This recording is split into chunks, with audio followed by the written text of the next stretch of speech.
Greetings, everyone. I'm delighted to welcome all of you here. I can remember going back 40 years ago, maybe a little more, when we'd have our annual meetings, and we could have had them in a closet, really. And today it's fun to look out there and see over 300 people meeting today to help guide us going forward. So we started with $270,000, and today we have over $10 billion in assets, and moved our shareholder count from 2, which was Nancy and me, and then we were excited when we got to 17, which was our 17 original investors, some of which are here today, and now we have 300 people showing up for a meeting like this, and it's really exciting because so much of our industry has gone to the private equity for capital, and we just stayed with friends and family, and I'm very pleased to report that PwC, through Fortune magazine, listed the top 1,000 public companies in the States. And that was across all industries. And based on 2024 revenue, which of course our 2026 will be much better than that, we were ranked at 826. So we broke into the top 1,000.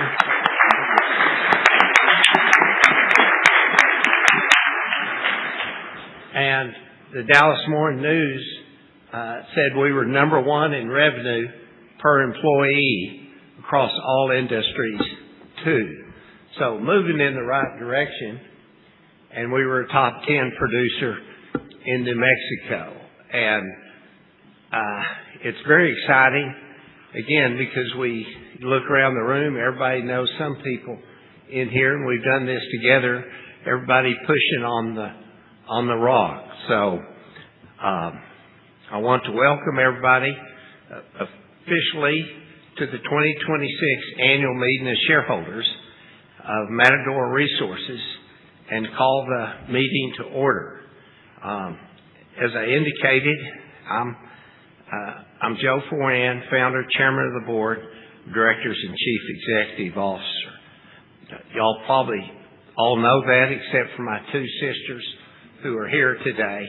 And they're sitting right there ready to raise their hand. And if you see them raise their hand, don't pay attention to them or encourage them. But I wanted to recognize them. And hopefully they'll give me a break today. I would also like to welcome those listening in via our live webcast. For those on the webcast, we have approximately, as I said, 300 shareholders in attendance in person for our 2026 annual meeting. And that's probably the statement that most surprises people on Wall Street when we're on the road meeting with financial investors, is that we still have old-fashioned enough to have a real shareholders meeting annually, and that it's an active shareholder group. We have, before we get to the items to be considered and acted upon this meeting, I'd like to make a few opening remarks. So, Mac, where are you? You got it? Okay. First, I want to show, we started with, back here, with $270,000. And, my mother and dad were about the last that I got an investment from, because they told me that they would invest, but I had to get some others to invest first. So that's the way mom and dads are sometimes. But they were part of the group, as well as my grandmother and some other friends. But we started with $270,000, and then we sold, 20 years later, $388 million. So an original shareholder in First Matador, we call that First Matador, they were in at 89 cents, and we sold for $13.85, I believe. So it was a nice gain, but we felt we could do even better the next time around, so we raised $6 million, and today we have assets over $10 billion. I think officially it's $12 billion. So the growth has really continued. We don't have much debt. We've got good things in the pipeline. Being a public company, we can't talk about them, except to say that the pipeline, the staff has done an excellent job with a number of projects coming up that should boost us that much further. So it's the best looking inventory that we've had, just the high quality and the volume, and know the team will do a good job. So if all the people at Matador will please stand that help pull that inventory together, please stand.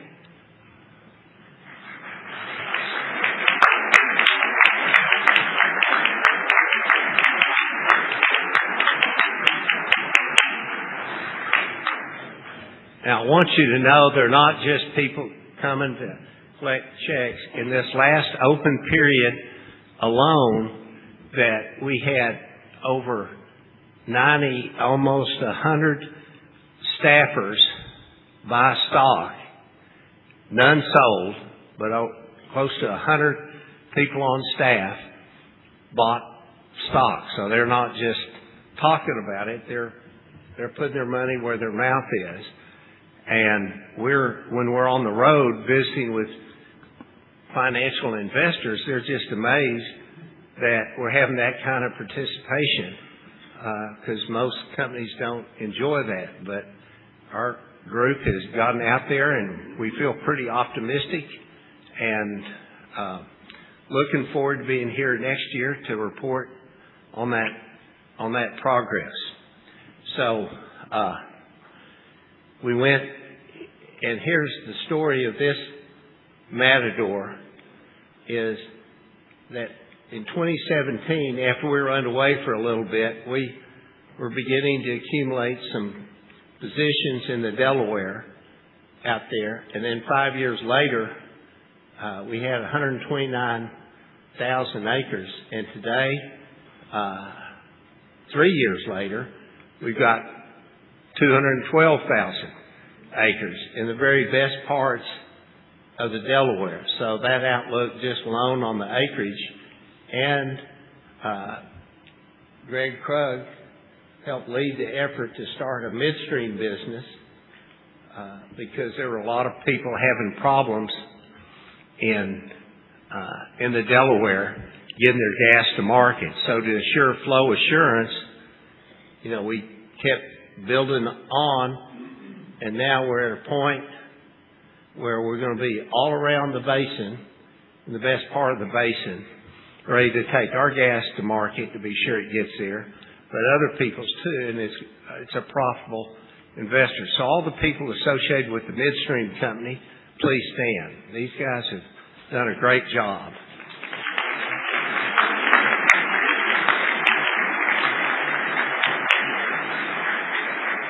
Mark, I want you standing too. You've got to be there. Some of you measurement guys, to be sure that we get paid everything. And the measurement guys is often an overlooked part of a company, because they're the ones that check. The oil and gas business has a funny thing. Instead of you paying people what they ask, the midstream companies tell you what they bought. Well, sometimes they make a few errors in not counting all the gas and oil that they've taken. So we have a group that has saved, led by Rick here, that we've nicknamed Hollywood, and you'll see later in the program why. He gave the video last year, and we have another one for you this year that I think you'll enjoy.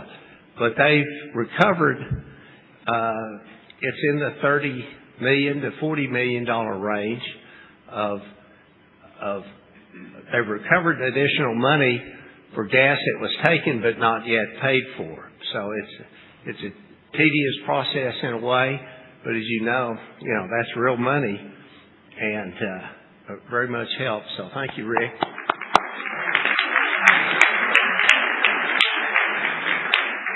Now that I've kind of introduced the idea of Matador, I'd like to recognize our directors who I'm delighted that they are the ones that really pressure test our ideas. They are the ones that make sure that we keep high caliber and integrity among our staff, and they really work as a team. That's been a big part of our effort, is working more and more in teams, realizing it's a complex business and it takes a team to really think about all the decisions that have to be made in a given year. And begin with Tim Parker, our lead independent director. That's not enough, Tim. Stan, would you please? All right. Tim was the head of the T. Rowe Price oil and gas process, and so the history of Matador, he's been at the forefront, and delighted to work with him. And he's a investor who bothered to learn the operational side as well as the financial side, which makes a big difference as our lead independent director. Thank you, Tim. Next. Just hold the applause. I don't want to wear out your hands on this. But, we talk about finding better than average people, and Gaines Beatty has led that effort. Gaines and I met coaching our boys in baseball, and what I learned from him was that the importance of hiring better than average people. And every time we hired someone we thought better than average, we felt we added value to the staff. And through Gaines, we did, and we said we were NIL cool before there was an NIL practice. So thank you, Gaines. This is my daughter, Shelley. Right. Shelley is a graduate of Yale and a graduate of the University of Chicago School of Business. Almost is equal to where I went to school, University of Kentucky. So somewhere in the same category, I think. But we're proud of her. Good kid. And appreciate you being here. And her husband's come up here to see what all the fuss about Matador is. So, John, will you please stand wherever you are? There you are. Good. Thank you, John. Ray Barabalt. Ray's been a director now, how many? 12 years. And he was with Netherland and Sewell and one of the best petroleum engineers in the country, and make sure that our reserves are really there, the projects test out, and that we stay on track. And the next, I'd like to recognize Monica Ehrman. Monica has many careers. She's been an engineer, and she's been a practicing lawyer, and now professor at SMU, and came on our board and helps on all the committees, and just been delighted with her experience, broad experience, in making these decisions. And finally, I'd like to recognize Susan Ward. Susan Ward was with Shell for many years, and she was the CFO when they took their midstream public. Did I get that right? Right. And the one warning is that anything that we send out to the directors, Susan reads. And so it's pretty amazing that, and she has a point of view and an experience that's unique. It's going to help us as we think about taking our midstream business public as we get a little larger. Thank you. I don't know if I was officially allowed to make that statement or not, but I don't think it's a secret. If they come up here on the stage and carry me off, y'all will have to come rescue me. Paul Harvey, Paul, you need to really be up here, but we ran out of space. So it's kind of like musical chairs, you know, you leave one, and that's how you get them into a meeting. So, but Paul has been a shareholder for over 40 years, and, you know, has helped us all through the time on the financial side and on the messaging. He and Paul Flowers, who's here today, have really improved our messaging this year. Paul, where are you? Okay, Stan. These two guys have really improved, sharpened our message, and I think you've seen it reflected in the price and given us outside guidance. Thank you, Paul. Ken Stewart. Ken, next to him. Ken is former head of Fulbright, or Norton Fulbright.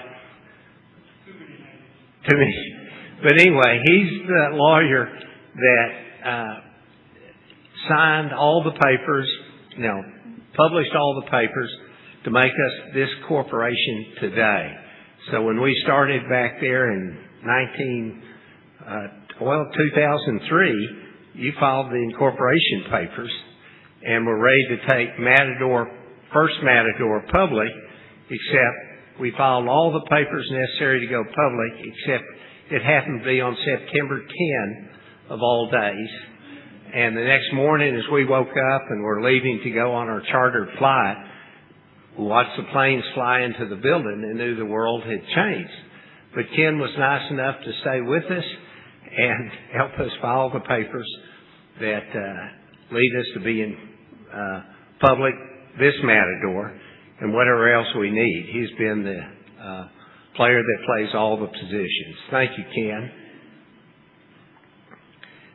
Now, you can give everybody a hand.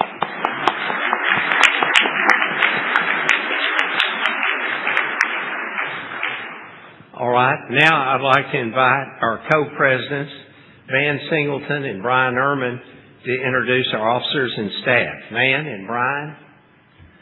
These are two workhorses, and Van has been our deal maker, and Brian is the one that's kept us following all the appropriate lines. And it's a long history between us, and but it's really great to have these capable people. So, go ahead. Thank you, Joe. We like to say at Matador the secret sauce of the company is our people, and it really is. All the good news that you're going to hear today and exciting things happening at Matador wouldn't happen without the people in this room and the staff that are in the office and the staff in the field. So we'd like to take a moment to recognize the staff that are in attendance today.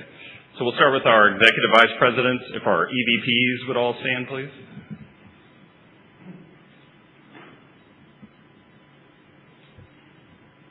Thank you.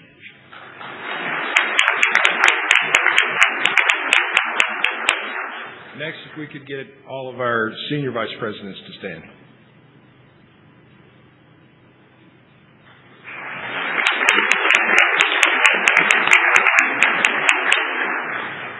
And then if our vice presidents would stand, please.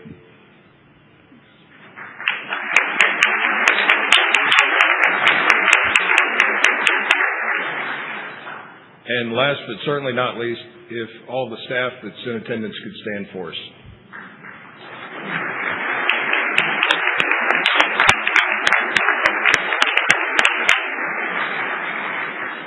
And I would like to note, while they're not in attendance, our field staff are a huge part of what we do every day. We want to recognize them. They're the people that 24/7, 365 days a year keep it happening. So I want to give a round of applause to them as well, because I know some of them are listening.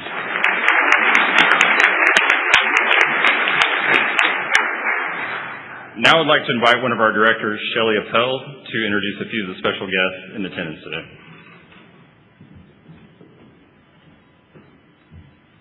Thanks, Brian. It's a pleasure to be here today and recognize some of our special guests in attendance. Would each of you please stand as I introduce you, and would everyone please hold your applause until the end? We'll start with Chris Stakem, Rayford High, and Derek Burns of KPMG LLP, the company's independent registered public accounting firm for the year ending December 31st, 2026, and members of their team. Mr. Stakem is available to respond to any questions you may have for KPMG. Next, Preston Bernheisel, Sarah Dodson, and Rusty Shellhorn of Baker Botts LLP and members of their team. Jason Schumacher and Luke Omnes of O'Melveny and Myers LLP and members of their team. And Mark Schaffner of Bell Nunnally and Martin LLP. Also in attendance are members from our bank group, including David Dodd, Denise Davis, and Krishna Raj of PNC, and Fork Lakin and Tim Perry of RBC. Finally, we'd like to recognize a longtime vendor, Forrester Smith from B&L Pipeco and his wife Beth, and a long-term institutional shareholder, Hodges Capital. Craig Hodges and Derek Moppin are in attendance and members of their team. So all of these individuals and their teams have contributed to Matador's success over the last year. Would you please join me in a round of applause?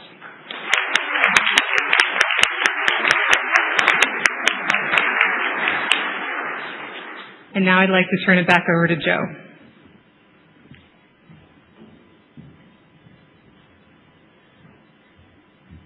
Actually, there's a few more I'd really like to recognize, so I'll be limited, but one in particular is Wayne Gaylord. Can you? Right.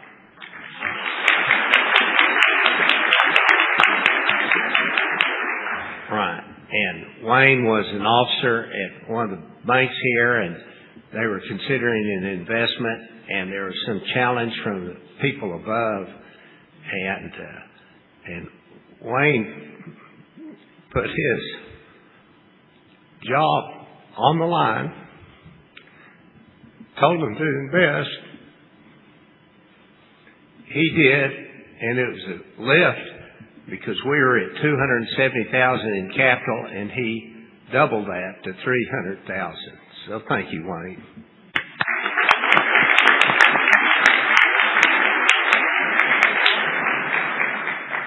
All right. Thanks, Shelley. And we're a little bit old school, but we do like to know you. So any of you that ever want a tour of our offices and our MaxCom room, please let us know. We'd love to have you and take you around. I would ask Amanda Crawford after the meeting if you ever want. If you're not getting the investor alerts, or if you'd like a meeting. So Amanda, please, our chief of staff back there that keeps everything running. Thank you, Amanda. She does everything.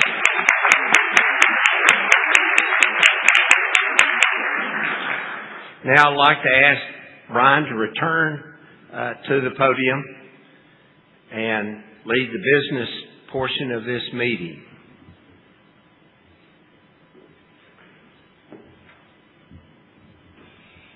Thank you, Joe. This meeting is being held today pursuant to the notice that was mailed to each shareholder of record on April 13th, 2026, which is the record date of the meeting. I have made available a complete list of the shareholders of the company entitled to vote at this meeting, alphabetically arranged and certified as of the close of business on the record date. Further, I have provided a notice, proxy statement, and proxy, and an affidavit that such notice, proxy, and proxy statement, together with the 2025 annual report of the company, were mailed to shareholders of record as of the record date. These documents will be filed with the minutes of the meeting. Derek Gabriel, Senior Staff Attorney, Corporate and Midstream Counsel at Matador, has been appointed to act as Inspector of Elections at this meeting. As Inspector of Elections, Derek will ascertain the number of shares of common stock outstanding and the voting power of each, determine the number of common shares represented at the meeting and the validity of the proxies and ballots, count all votes and ballots, and certify and declare his determination of the number of shares of common stock represented at the meeting. All holders of record of common stock as of the close of business on the record date are entitled to vote at this meeting, either in person or by proxy. Derek, would you please present the attendance report? As Inspector of Elections, I report that there are present at this meeting, in person or represented by proxy, the holders of approximately 115,739,804 shares of common stock of the company, out of a total of 124,200,880 shares of common stock outstanding and entitled to vote as of the record date. Thus, the holders of approximately 93% of the aggregate outstanding shares of common stock entitled to vote are present in person or represented by proxy at this meeting. Each share of common stock outstanding on the record date is entitled to one vote. Thank you, Derek. On the basis of the report of the Inspector of Elections, I declare that a quorum is present at the meeting and the meeting is legally convened. A certified report of the Inspector of Elections will be attached as an exhibit to the minutes of this meeting. As stated in the notice of this meeting, 3 matters will be considered and acted upon at this meeting. To expedite the actions taken, all matters of business, as reflected in the notice, will be presented first, and then a ballot will be taken afterwards for voting on each matter.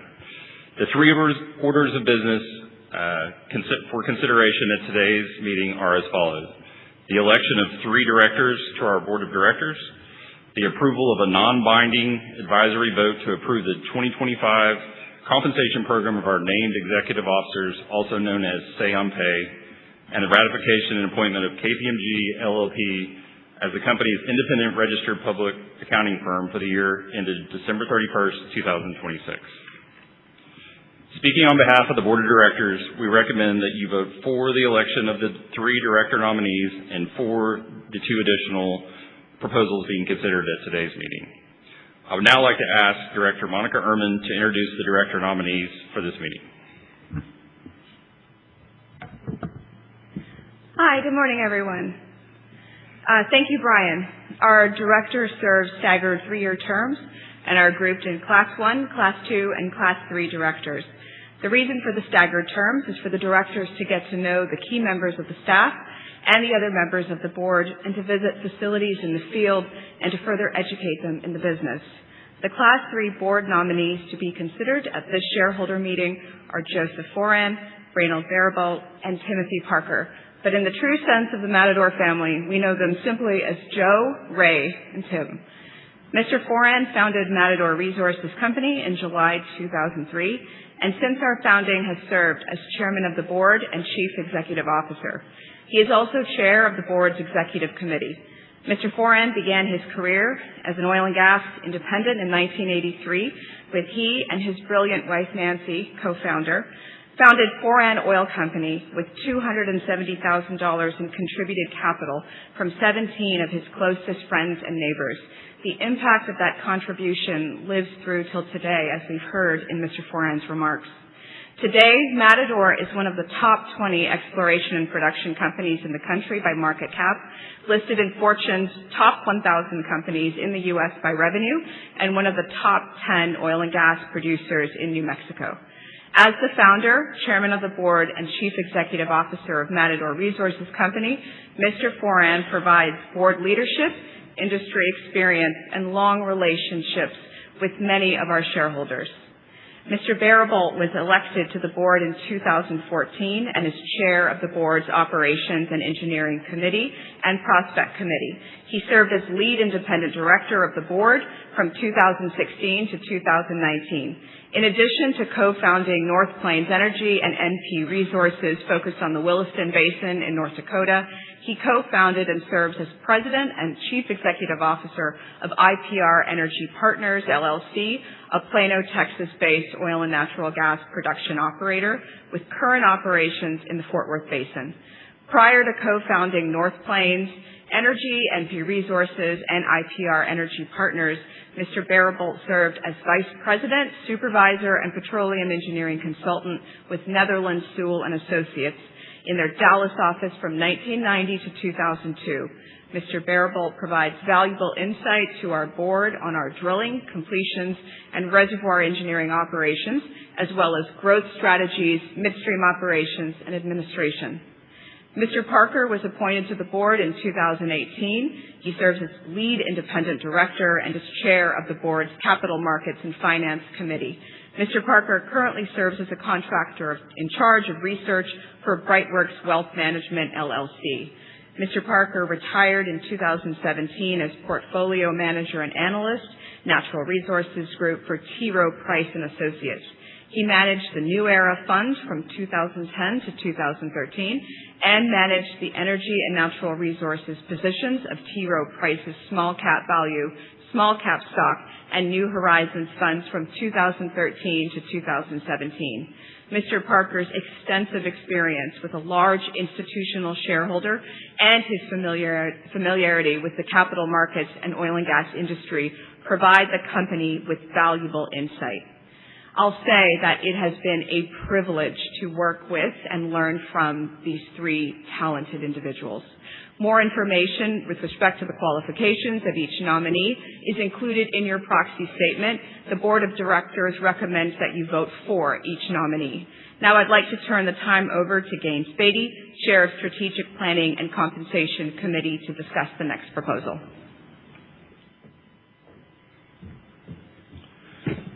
Thank you, Monica, and thank you all for being here. We all look forward to this day when you're here. The second order of business is the non-binding advisory vote to approve the 2025 compensation program of our named executive officers, also known as Say on Pay, as set forth in the proxy statement. Our compensation program is designed to reward in both the short-term and the long-term performance that contributes to the implementation of our business strategies, maintenance of our culture, and values and achievement of our objectives. We believe the 2025 compensation program accomplishes these objectives. More information regarding the compensation of our named executive officers is included in the proxy statement. The Board of Directors has recommended that you vote for the non-binding resolution approving the 2025 compensation of our named executive officers. And now I'd like to ask Ben Kolodny, as Chief Accounting Officer, to discuss the final order of business before us today in today's meeting. Ben? Thank you, Gaines, and good morning, fellow shareholders. It's an honor to be here, standing in for Bill Byerly, who couldn't be with us in person today. I'd like to take this opportunity to thank Bill for his expertise, guidance, and leadership of both the Audit Committee and the incredibly talented accounting department here at Matador. He also does a great job fostering open communication and coordination between the committee and KPMG, who has consistently delivered a high-quality team and utmost professionalism over the years.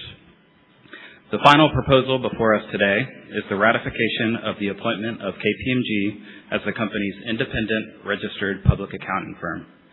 KPMG served as Matador's independent registered public accounting firm for the fiscal year ended December 31st, 2025, and has served as the company's auditor since 2014.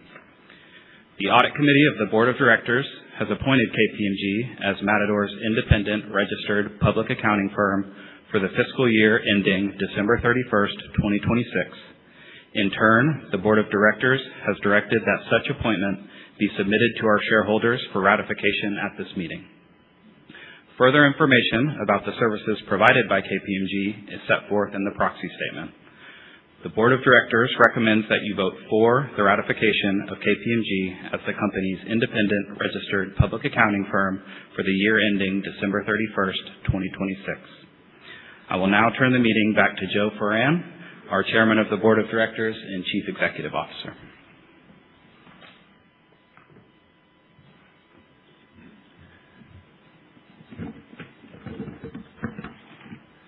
Thank you, Ben.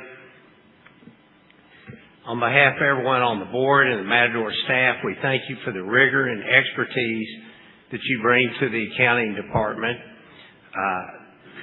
Y'all have been our outside auditor for the past 12 years, I believe. Is that right? And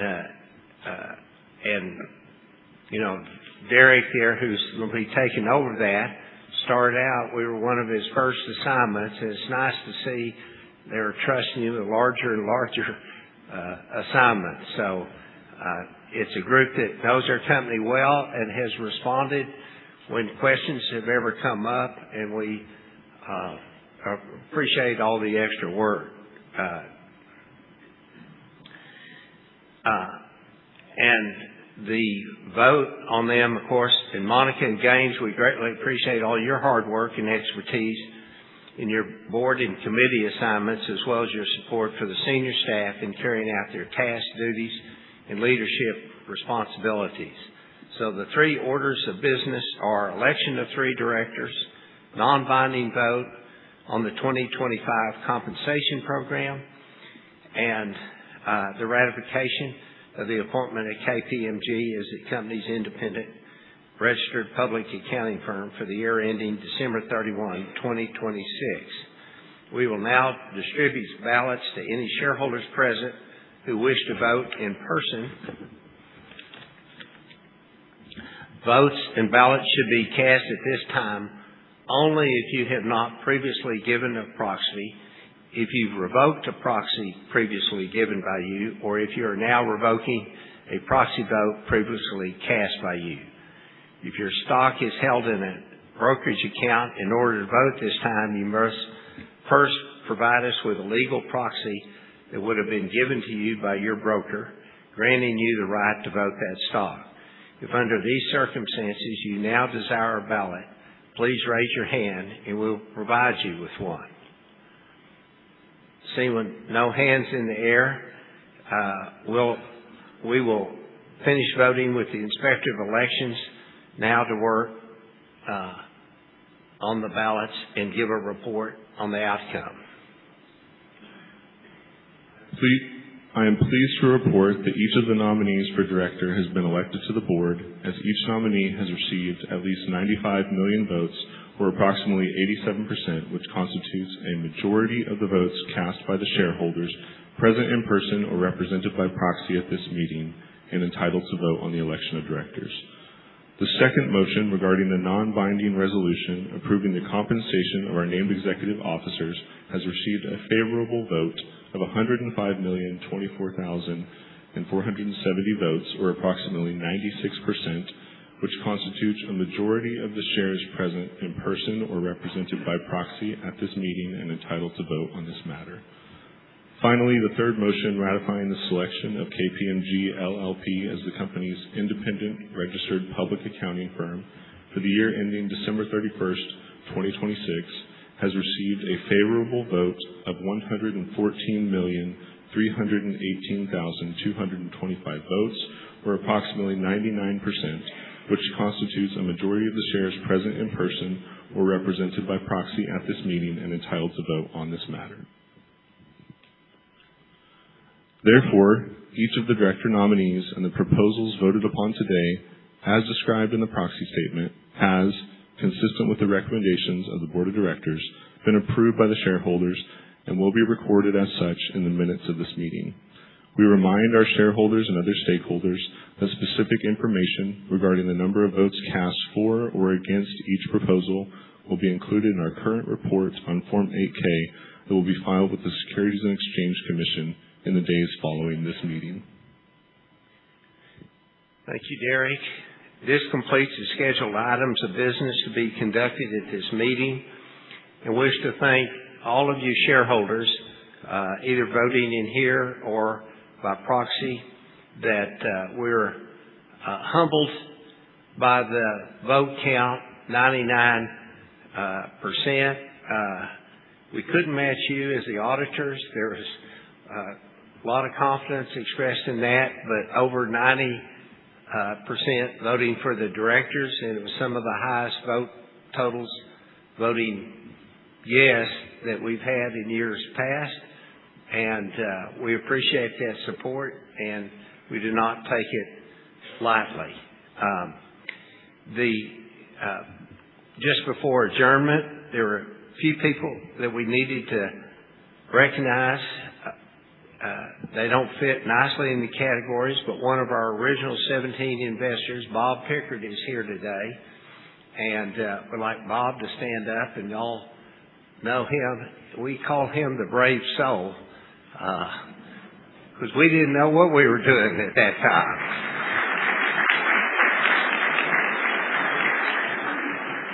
Bob is I've been teammates, all the way back to, first year of high school and really earlier than that. But he ran a very successful construction company, buildings all over the western United States. But we're glad to have him here and part of this. And one of these days, I'll maybe tell you the story of what was behind Bob voting. I think he wanted Nancy to be sure that we could afford a baby, I think.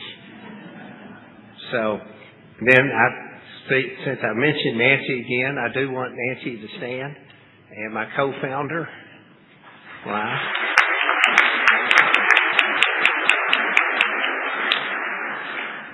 And then also we have what we call one of our wily veterans, Billy Goodwin, came back to make sure we were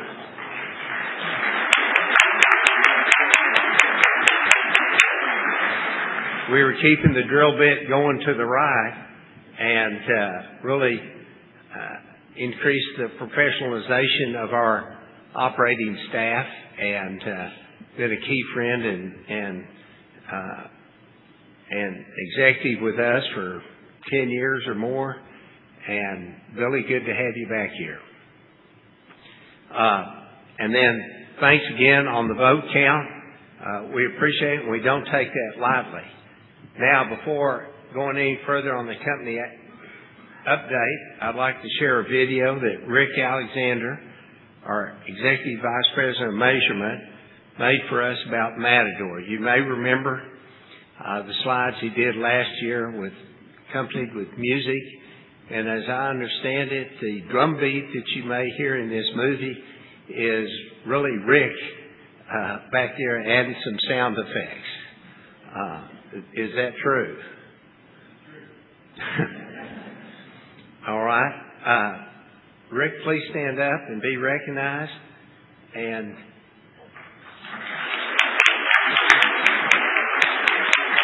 do you want to start your video now?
Now, if that doesn't rate the name Hollywood nickname, I don't know what else he can do. But great job again, Rick. Well done.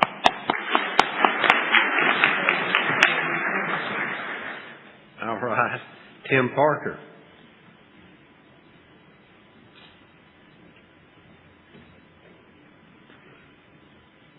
Hi, everyone. Nice to see you all again. I'm Tim Parker. Thanks for electing me again. I appreciate it. Looking forward to serving another 3 years. And I just want to say that this is a really solid company that we all know. But there are reasons to like it maybe a little bit more than we do currently. And this is a time in our company's lifespan where, no, we can't grow 20% organically anymore. But we might grow single digits. And then we might do some interesting transactions.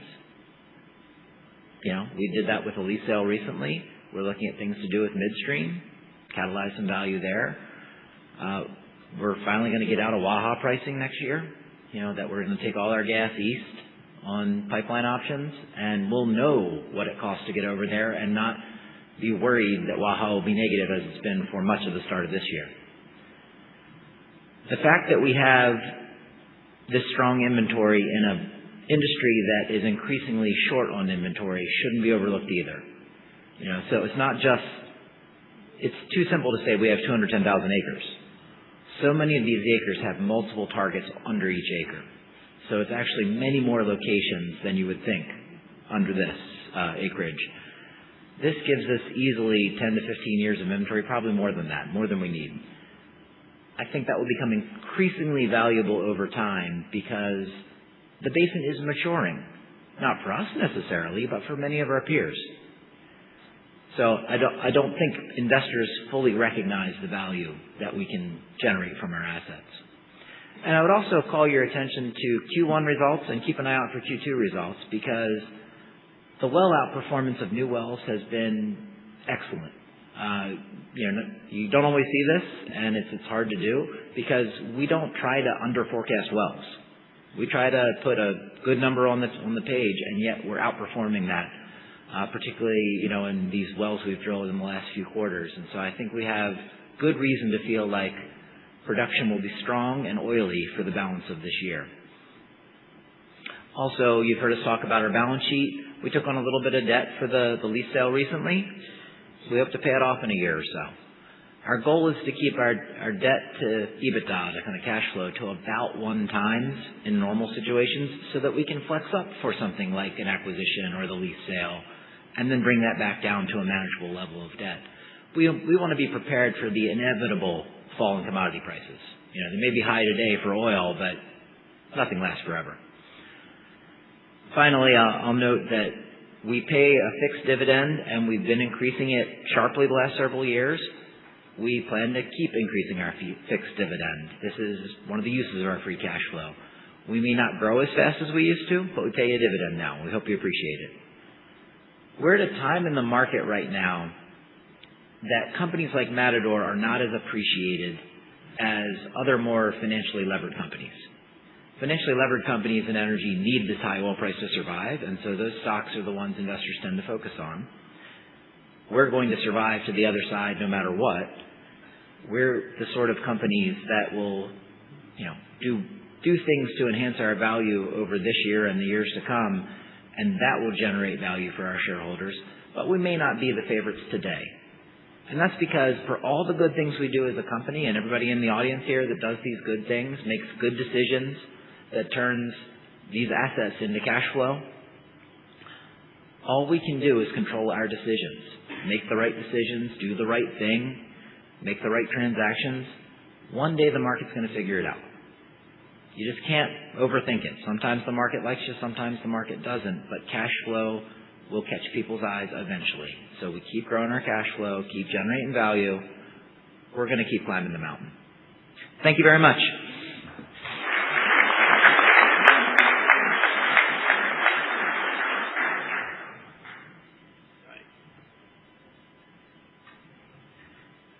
Next speaker will be Ray Barabalt, who heads up our prospect committees or engineering committees or a lot of our due diligence on matters.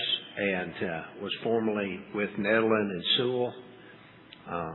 And then he had a company out of Denver that did very well, and so we were glad to get him and his expertise to help us make our decisions at Matador. Right? Thank you, Joe. Thanks for your leadership, and thank you all for taking the time to attend today. And for those not here, thank you for listening in on the webcast. Speaking for all the directors here, we appreciate the Matador shareholder nation and your interest and support, and for all the talented and dedicated employees across the company, in the office and in the field. Matador is well positioned with its staff and unique inventory of Delaware Basin opportunities to drive profitability, increase efficiencies, and deploy its capital in a manner to optimize return on investments. Their dedication and motivation are key to creating new opportunities and continuing to build value. Slide 1 here. In this slide, I'd like to highlight the updated MaxCom Operations Center, completed late last year with a larger footprint and improved equipment and accommodations for the staff manning it. Currently, 11 engineers and geologists are on a 12-hour, 7-day rotation schedules, providing 24/7 drilling planning and horizontal lateral steering guidance. The original center started in 2018 and has been pivotal to Matador's success in achieving over 470 drilling performance records now in the last 7 years. And that's thanks to the 75 engineers and geologists that have rotated through the center over that time period, and to the field staff that executed on these records. Their efforts strive to implement best practices and deliver the best well plans. Recent advances in 3D seismic processing that the geoscience team is constantly refining provide the MaxCom professionals with the tools to look around the corner and plan ahead of the drill bit. The results are compelling, with a near 99% in-zone reservoir targeting, and the company posting a record 10.5-day drilling record to reach total depth on a 3-mile recent lateral well. I'll have more to add shortly on the company's long lateral program and the efficiencies and benefits that it's providing.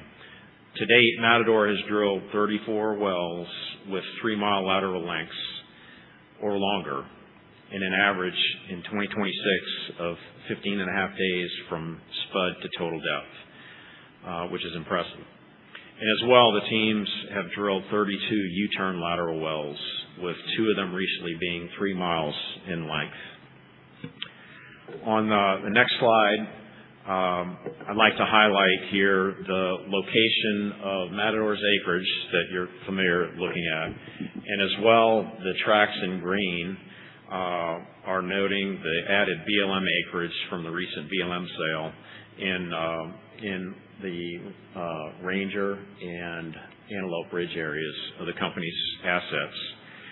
So this acreage presents a rare and exciting opportunity, serving as a blank canvas for Matador's asset and operating teams to design and execute operated well plans that will extract maximum hydrocarbon volumes at the lowest possible cost. So the entirety of the acreage positions you see here in these 3 areas totals about 5,154 acres. That's going to allow for future wells to be developed in their respective spacing units without any prior well interference effects or previous reservoir drainage concerns. It also enables the creation of long lateral spacing units in excess of 2 miles and multiple well batches tailored to reduce drilling and completion costs per foot through the use of leading edge technologies and processes that Matador is well versed at, like enhanced rotary steerable drilling systems and trimul-frac stimulation operations. By leveraging Matador's unique and robust midstream assets in San Mateo and through its wholly owned systems, the operations group has a competitive advantage to further reduce stimulation costs in 2 distinct and significant ways. By supplying treated, produced formation water for fracturing operations, which in turn saves on water disposal cost and water sourcing cost for frac supply water, and also now by supplying field-produced natural gas, which can power Matador's contracted electric frac fleets with Halliburton and NexTier. And it's my understanding the teams are looking at possibly sourcing field-produced natural gas for drilling rig operations on the horizon. So Matador is executing on these efficiency initiatives on its multi-well batch large-scale projects. Notably, the recently completed 9 Wolfcamp wells in what the company is calling their Gus unit, with lateral lengths of 3.4 miles, which are the longest in company history.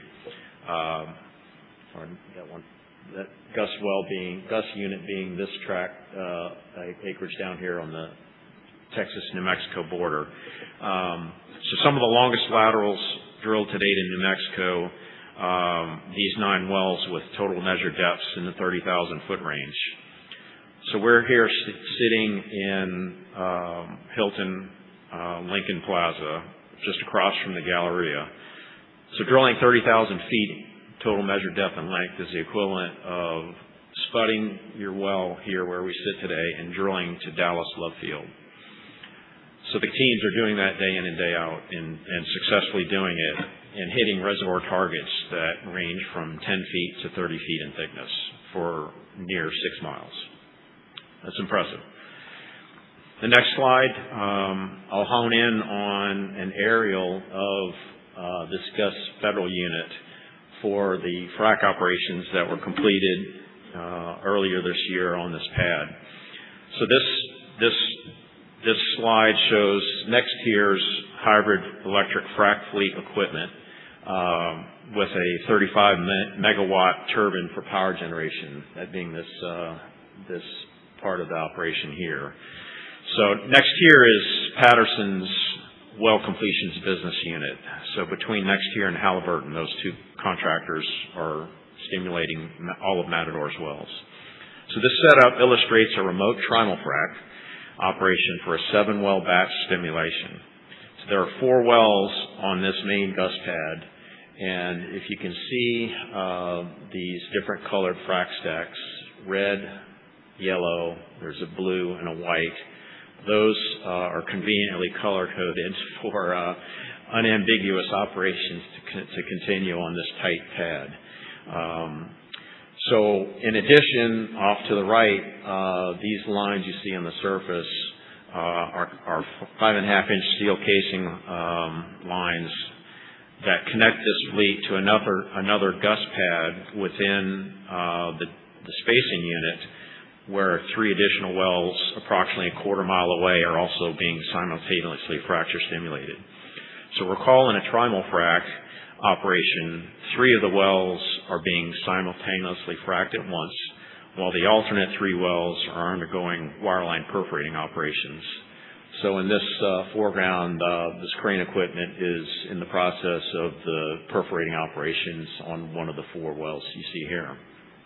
So trimul-fracking is a strategically planned and prosecuted operation that results in significant saving costs that Matador has championed in the last 2 years. A lot of prep and a lot of effort goes into it. The large silos that you see here towards the back of the pad on an incline hold in total around 3 million pounds of frac sand. So throughout the Gus federal stimulation operation on these 7 wells, Matador used 10 million pounds of frac sand per day. And another way to equate that volume, 10 million pounds per day, and in the spirit of American 250, that volume is the equivalent to pumping the weight of the Statue of Liberty approximately every 5 hours over the entire operation.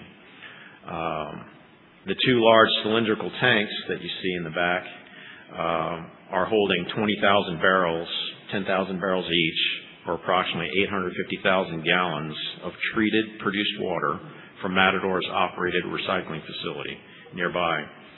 Throughout the operation, the frac used around 200,000 barrels per day of recycled water, which is the equivalent of cycling 13 Olympic-sized swimming pools per day in and day out.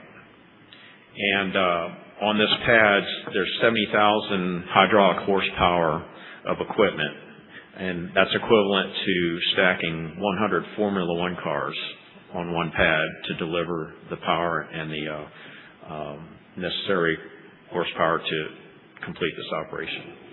So the turbine here burns natural gas largely produced from Matador's operations rather than burning diesel. And in total, the frac crew used 340,000 MMBtu, which is a little less than half a BCF of gas during the operation. And that gas, if it was sold, would have been selling into a negative Waha price market. So instead of paying a gas purchaser to take your gas away, Matador was conveniently using it as a fuel source for this operation. So the fleet as a whole used natural gas for roughly 90% of the fuel source on this operation, and that saved around $30 to $50 per foot of stimulated lateral for 9 wells, which reduces the exposure to elevated diesel costs as well in the current environment. So the wells in the Gus unit were originally permitted and spaced to be drilled in 2 separate spacing units with lateral lengths that were going to average 1.7 miles. The land and regulatory permitting teams, working closely in concert with the operations team and with management approval, had the foresight to leverage the team's ability to execute as well as utilize their diligence and experience to combine these 2 smaller units with the state and federal regulatory agencies into one larger unit with allowing for a 3.4-mile lateral design. So this resulting Gus federal unit development that's actually being turned to sales this week saved the company $66 million in capital spend than what was originally planned in the original design with 2 separate smaller spacing units. This batch well operation combining longer laterals, consolidated production facilities, the optimized use of trimal frac operations on multi-well pads, as well as the use of company-operated recycled water and field natural gas delivered a cost per foot basis for this operation that was approximately 18% lower than what the company's average in this area was for the last year. So this style of innovation, integration, and execution reflects how the teams plan to approach the development of the units that will be formed in the BLM acreage for years to come. That will maximize value and return on investment for years to come, as I said. This will contribute in a meaningful way to Matador's continued financial strength and meeting long-term performance goals of the company. So to wrap up, Matador's quality assets in the Delaware, which is the premium basin in the U.S., and its unique mix of production and midstream facilities, with the dedicated, driven, and talented staff, are creating value, generating high returns, and growing shareholder value. As Joe frequently comments, we like our chances. So thank you for your time and attention and an interest and support for Matador.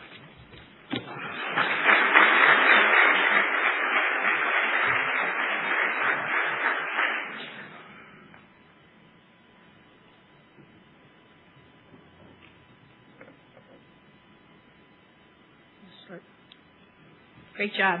Great job, Ray. That was a terrific presentation. Good morning. I'm delighted to be here. I've been an independent director for Matador now 2.5 years. And I thank you for the opportunity to share my views on the company's midstream performance and outlook today. As you know, the great majority of Matador's assets are upstream, exploration, development, and production.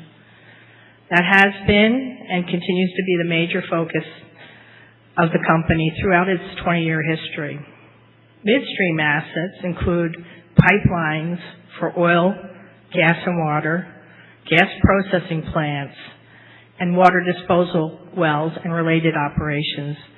And while Matador's midstream segment is a relatively small component of Matador, about 15% of 2025 consolidated adjusted EBITDA or operating cash flow, and a relatively new segment started a little over a decade ago, it adds a lot to the company's overall integrated value. Having a midstream business gives Matador flow assurance to sell its production and provides Matador marketing opportunities and flexibility. Many of the industry's original midstream assets in the U.S. and in the Gulf were built by the major oil companies, not because the majors necessarily wanted to be in the pipeline business, but because having a way to get produced oil and gas to ready markets and not be held captive was and is critical. And onshore in the Permian, natural gas flaring is not an option. So if a producer cannot sell its produced natural gas, its wells must be shut in, which hurts cash returns. I've been very impressed by how well Matador has grown and operated its midstream and the strategic and capital allocation choices that have been made by the leadership. Midstream has grown as the company's upstream operations have grown via the brick-by-brick land approach, as well as sizable completed M&A transactions. Pipeline and plant expansions have been made to take advantage of profitable opportunities to create more cash flow for the overall enterprise. And that means more cash flow can be pumped back into the upstream business that can benefit by higher oil prices like those we are experiencing today. Matador's midstream growth has been both inorganic through M&A and organic. And the same value maximization mindset and operating team culture is evident. Potential challenges have been anticipated and plans developed and put in place, supported by other areas of the company, to provide the optionality needed to thrive in any environment. Most of the company's midstream operations, as was mentioned, are conducted through its 51% owned San Mateo joint venture with the private equity group 5 Point Infrastructure. At the end of 2025, San Mateo's system, which is operated by Matador, included natural gas and processing plants with about 340 miles of pipeline and 720 million cubic feet per day of gas processing capacity. Produced water gathering and disposal services with 195 miles of pipeline and 16 water disposal wells with 475,000 barrels a day of capacity, and oil gathering and transportation with 120 miles of pipeline and 3 central delivery points with a total of 100,000 barrels a day of capacity. In addition to San Mateo's joint venture majority interest, Matador owns and operates 100% of several other midstream assets, primarily gas gathering, pipelines, and water handling. Together, the company expects San Mateo and Matador's wholly owned midstream to generate about $360 million of EBITDA in 2026. You'll see from this slide that nearly all of Matador's midstream assets are concentrated near its E&P operations, and its existing and recently added, as Ray pointed out, acreage in the prolific Delaware Basin. Over time, new pipelines, new interconnects, and new or expanded gas plants have been added by midstream to create a spider web to provide ongoing production evacuation assurance to Matador's upstream. A couple different points to keep in mind when you look at upstream and midstream businesses. And I'd say the first one is debt capacity. Upstream has operating exposure to commodity prices, and its cash flows are much more volatile than midstream. Midstream typically operates on a fee basis for transportation or treatment under long-term contracts. Midstream cash flows are viewed as less risky and more predictable by lenders, and as a result, midstream businesses can comfortably sustain higher levels of debt than upstream. It's It's not unusual for an established midstream business to carry debt-to-EBITDA ratios of 3 to 4 times compared to upstream ratios, which are considerably lower. This provides an additive source of capital for both segments of Matador to grow. In December of 2025, San Mateo JV successfully increased the size of its credit facility commitments from $850 to $1.1 billion, which also reduced the borrowing rate, while also reducing the borrowing rate and adding a new bank. The facility also has an accordion feature to provide additional increases up to $1.35 billion. So lots of liquidity. The second difference between upstream and downstream and midstream is valuation. In the stock market, the equity trading values for midstream are now and have historically been significantly higher than for upstream. Sort of more than double. For example, current gas gathering and processing midstream companies are trading an 8 to 13 times forward EBITDA compared to independent E&P companies trading at 3 to 4.5 times. And as a result of the consolidation in midstream that has occurred, there are not very many choices for investors to participate in the midstream equity or debt, and there's a lot of appetite. Since 2015, Matador has built the value of its midstream assets from nearly zero to over $1.5 billion, as midstream throughput and EBITDA rose to record levels in 2025. Matador's midstream group has found innovative ways to grow. Examples of smart growth are the 2022 acquisition of the Prano plant, now renamed the Marlin plant, and its subsequent contribution for cash incentives and other attractive terms to the San Mateo joint venture in late 2024. And that was a remarkable deal. Next slide, please. The Marlin plant expansion came online in second quarter 25 on time and on budget, which is no small thing and really not that common, significantly increasing San Mateo's total gas processing capacity. And third-party midstream revenues also increased in 2025, including from working interest owners in Matador's operated wells, diversifying its revenue base.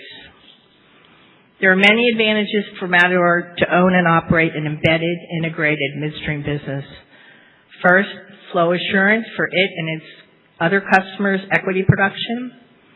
Second, significant free cash flow distributed back to Matador to grow the company's E&P base and repay debt incurred in E&P acquisitions. Third, good opportunities to add blue-chip third-party customers looking for reliable alternatives. And on this point, in 2025, San Mateo's processing plants achieved an uptime of over 99%.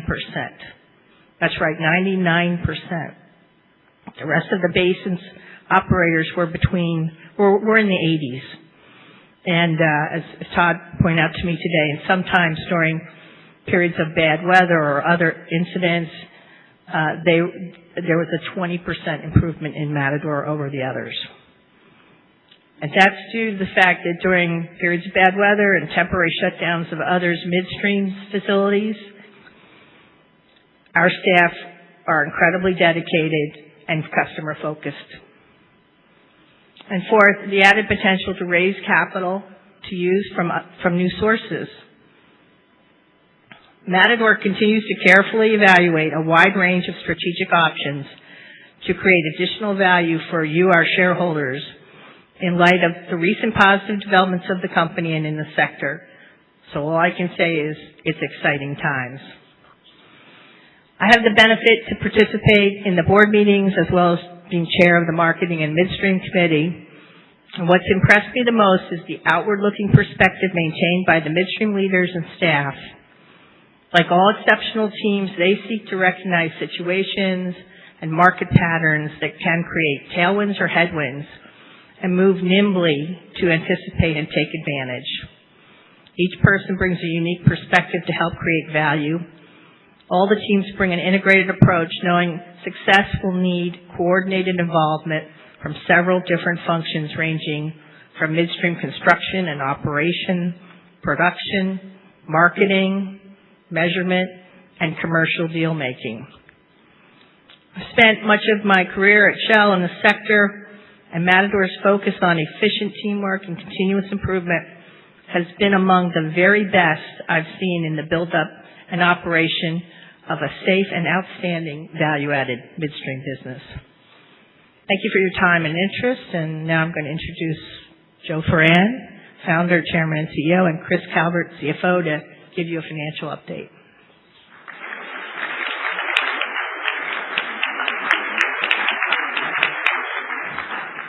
Thank you, Susan, and thank you for being a part of the board, particularly all your experience and expertise in midstream.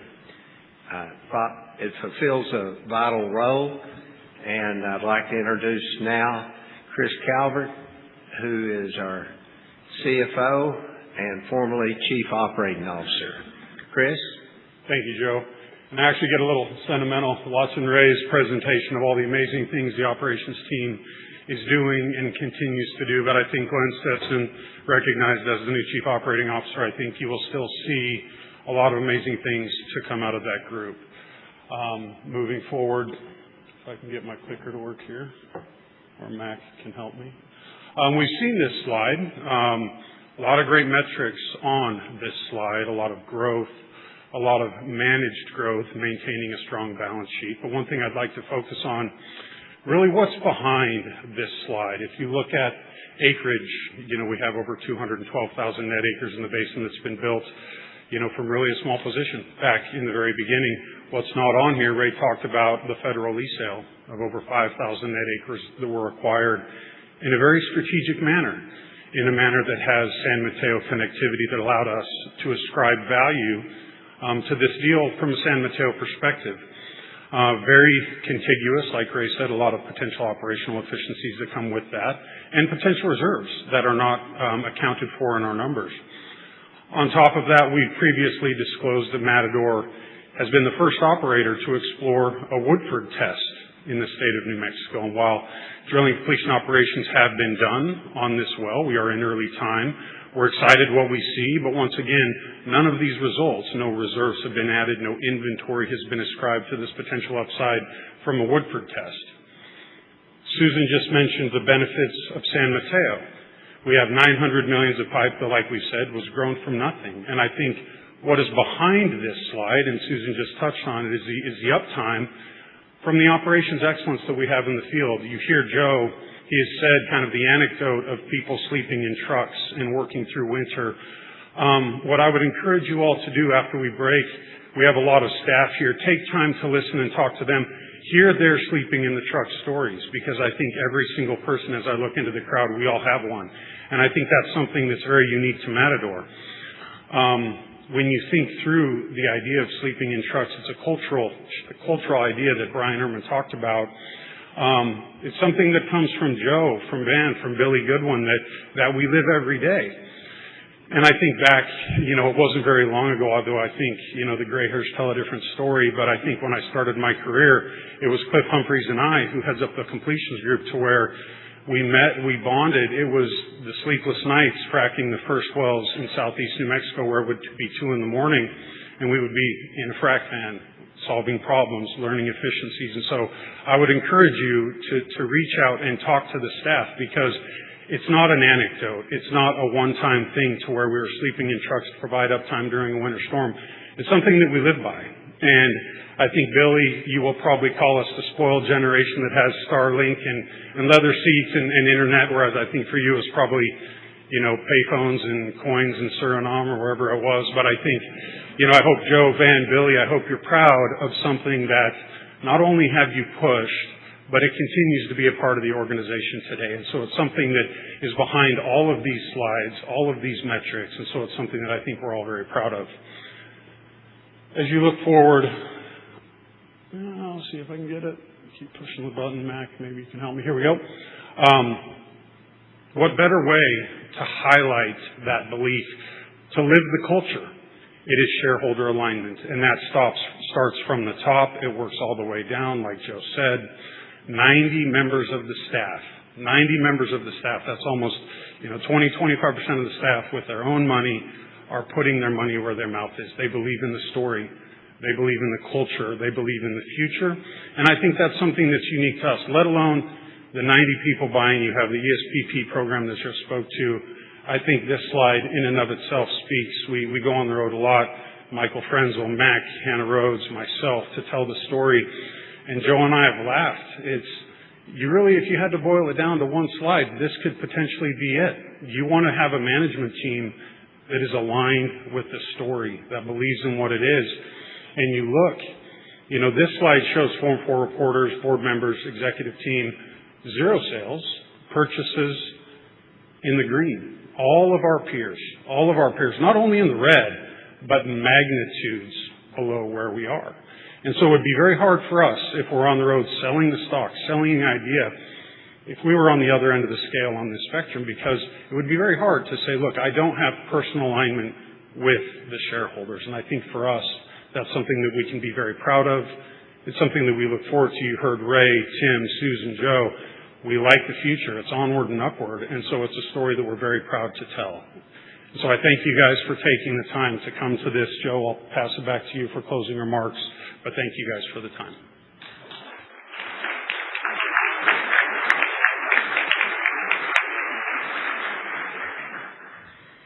Thank you, Chris. And Chris is off to a good start. They're on the road every week. Our landmen are on the road every week looking for deals, looking for opportunities, and they don't stay in the office. And I think that's a difference, and that sometimes is, putting up with plane delays and plane cancellations, but they're out there finding shareholders, finding people to do business, finding people to do trades. And I think they all deserve a recognition. Will our landmen who travel every week, would you please stand?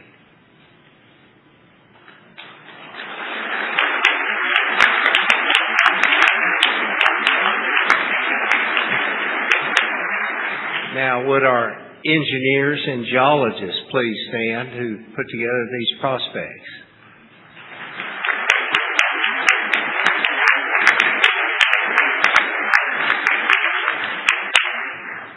And our division order and land administration people, please stand.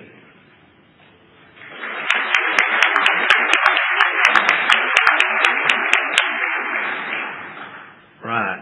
And in there, I particularly want to recognize Yvonne Hoovers. Yvonne, will you please stand? This is the person least ready to volunteer to stand. But Yvonne, I've worked together for over 36 and a half years. Yes. And we've never lost a lease during that for failure to have the rentals paid or some other mistake. So that deserves a special hand.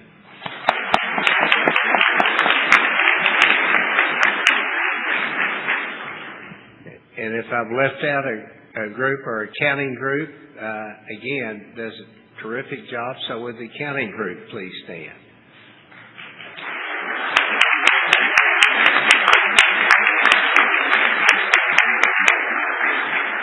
And one reason I'm asking them to stand is they're all Matador shareholders too. We have over 95% participation in the employees' shareholder purchase plan. So all of them are taking some money out of their paycheck each time to invest in Matador stock. So I think that's the way we are, and it's working. And being a public company, I can't say all the things that are going to work, but this should be a really exciting year for us, and I look forward to being with you next year. And finally, all those who have traveled from outside Dallas city limits to come to this meeting, would you all please stand?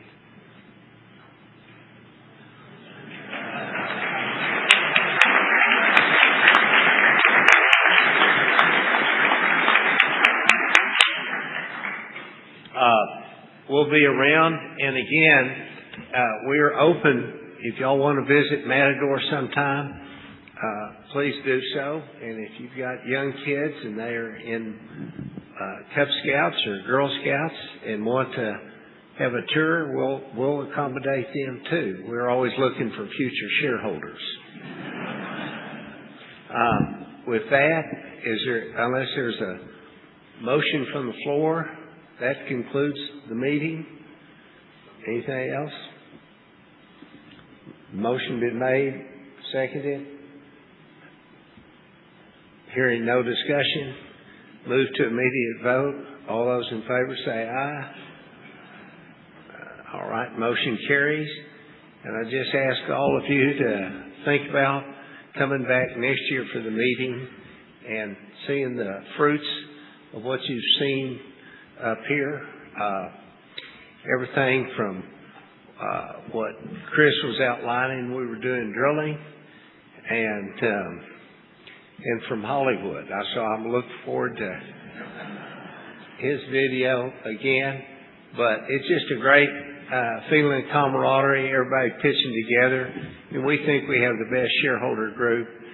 We've appreciated your support and think we're making progress, and that everybody's got ideas and everybody's a shareholder, and so we really appreciate y'all, and know that we've been paying the dividend, and I've discovered that I can write you all the letters, nice letters talking about our progress and everything, but it seems to have more credibility when I put a check in there. And so we review the dividend policy every meeting, and if it's been a volatile business, but if we looks like it's stabilizing and some of these things come through, we'll be raising the dividend again. We want to be a company that steadily raises the dividend, and if you look at the future revenues, they look like they're in our favor. So I can't tell you exactly when, but hang on. The dividend is 3% now. We want to get it to 4%. So thank you all. The lawyers will take me aside and beat me up for making a statement like that. But heck, you deserve it. You need to know, and I'm hoping you'll come visit me in Leavenworth. So with that, we'll conclude the meeting and do the follow-up. But thanks again to all of you for taking the time to come, and please know how much we appreciate you.